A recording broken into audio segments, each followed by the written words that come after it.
Hello and welcome back to my channel. If you're new here, my name is Kristen, aka I'm not just another fat girl. In today's video, I am redoing, yep, you heard me right, redoing my Is It Normal series.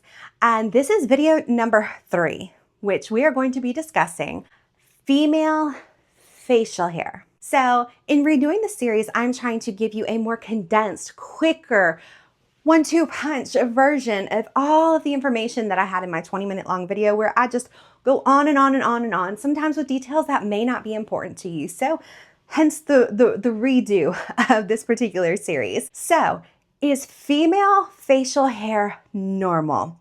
So this one actually has not a straightforward answer. So yes and no. So peach fuzz, which if you were to put some powder on your face and put a light to it, you would see these little tiny fine hairs on your face. That 100% normal. Everybody has some peach fuzz. It's not always visible. For some women, it does become dense enough to be visible, but that is something where you can easily just shave it off your face, and it is on nearly 100% of women's faces out there, unless they do something about it. Now, the other one, which is more dense, thick, coarse hair. So the hair where if you have darker hair like me, it's going to be noticeable. That, my friends, is not always normal. I say not always because sometimes, depending on your genetics, your ethnicity, and what you got going on in your body, it is normal. But for other women, it is not. So let's dive into the reasons why it may not be normal. What contributes to female facial hair? Number 1 is going to be androgens, or male hormones, like testosterone, not just being present in women, but being more dominant in women, as in they got out of line and they are causing some facial hair production and growth. Now, what's one of the number 1 things that actually contribute to a hormonal imbalance where the androgens become more dominant? That's going to be something known as PCOS, or polycystic ovary syndrome.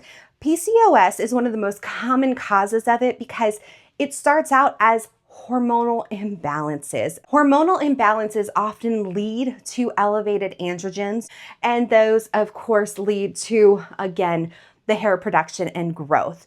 Now, I don't want to go ahead and discount genetics and ethnicity because Honey Bunch, she plays a vital role. Let's talk about it. So, if your mother, your grandmother, your great aunt, if anybody in your family is one of those women where they have that big old long chin hair that is just by itself off, just distorting the grand meadow of life on the chin, the neck region, unfortunately, ladies, that is genetic. So if you see your mom or your grandma plucking this sucker, chances are you should keep a pair of tweezers in your purse because one day you're going to be plucking one too. And they do come out of nowhere. And that, totally normal. Things that come from genetics and ethnicity, those are considered normal. So you don't have to worry about them. Also, if you are of an ethnicity that tends to have darker hair, so Mediterranean, Middle Eastern, Asian, Latina, darker hair tends to also mean thicker hair, which also means coarser hair, which also means that, hey, unfortunately, those little peach fuzzes that you get on your face, they may get out of line sometimes. But again, totally normal.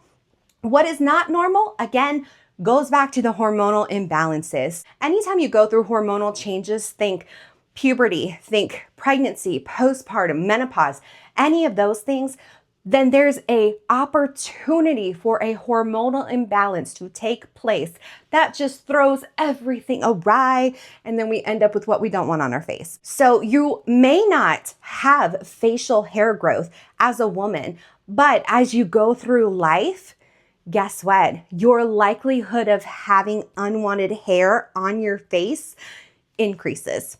In fact, menopausal women and postmenopausal women, over 50% of them have unwanted facial hair. Now, there are some medical conditions, so not always just hormones. So something like congenital adrenal hyperplasia, or known as CAH, that one, it affects your adrenal gland function, which is going to affect your hormones and the balance of things. You also have Cushing's syndrome, Cushing can lead to essentially PCOS-like symptoms and therefore the unwanted facial hair growth. You also have certain medications. So even if your body is totally fine and normal, you have medications that can come in and be like pow, pow, pow, pow, pow, and knock everything out of whack.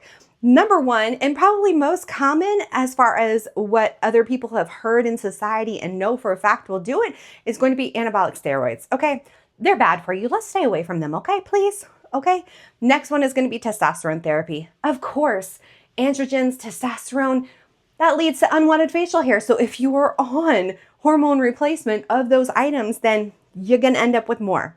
Next is going to be some of the treatments for endometriosis, as well as some immunosuppressants have side effects of unwanted facial hair. And something that is sold over the counter, funny enough, as a hair growth supplement that is sold to many, many people. A lot of men who are balding tend to use this, is minoxidil. Ladies, if you don't want hair on your face or other parts of your body, stay away from minoxidil. Next one, unfortunately, comes with the territory is obesity. How does obesity lead to extra hair on our face? That is going to be because extra fat cells in your body, they convert to estrogen, and estrogen can convert to androgens, which therefore, again, male hormones going to increase the facial hair. Obesity also can worsen conditions like PCOS and make that particular symptom or side effect a lot worse. I don't want you to think that being obese automatically inherently is going to give you unwanted hair. I also have PCOS. It is not a guarantee that you are going to have unwanted facial hair. I get a little bit from time to time here, and that's it. And that's like here to where like I don't even have to take care of it on a regular basis. It's just randomly I'll notice some of the little peach fuzz hairs there get a little darker. And I'm like, no, you're getting out of line. Let me go pluck you, kind of thing. So it's not even a wax strip. It's just a random pluck for me. And the last thing is, you know, unfortunately, some things are idiopathic. So sometimes you're going to have unwanted facial hair and there really is no root cause or reason for it. And not even talking about genetics or ethnicity, which some people would consider as an idiopathic reason. I'm talking about outside of that. If you are just like a thin blonde white girl who by all medical textbooks, you should not have unwanted facial hair, you still may end up with unwanted facial hair. If you do have it, I don't want you to feel bad. I do not want you to feel ashamed of it. Remember, over 50% of women, by the time they are menopausal, have unwanted facial hair. That is not a small quantity of people, okay? If you have unwanted facial hair, whether it is natural or unnatural or for medical reasons or otherwise, you are not alone. You should not feel ashamed of that. If it's something that you are self-conscious about, you have a plethora of options to take care of it. But if you don't want to do it, or maybe it irritates your skin to do it, honey, letting it go free, the right people are never going to look down on you for that. And if you don't meet somebody else's standards of what someone should look like, the only one who's going to have a problem is them, because there's a problem with their standards. Because how you look does not affect how they look. Point blank, period, okay? It is not like houses on the market in real estate where if your yard looks like crap and I'm trying to sell my house next door, you're gonna bring down the value of my house. That is not what it is. It is as human beings, okay, out there in the real world. So you do you, honey bunch. Do not be ashamed. Do not be embarrassed. Many, many women deal with this in silence. So we are here to break the stereotype, break the silence, and be reassured that yes, it is 100% normal. If you enjoyed this video, if you want to see more like them, please go ahead and hit the like button, hit the subscribe button, leave a comment down below. Tell me what it is that you want to see, and I am happy to record it, to research it, to do all the things for you. Thank you so much for being here.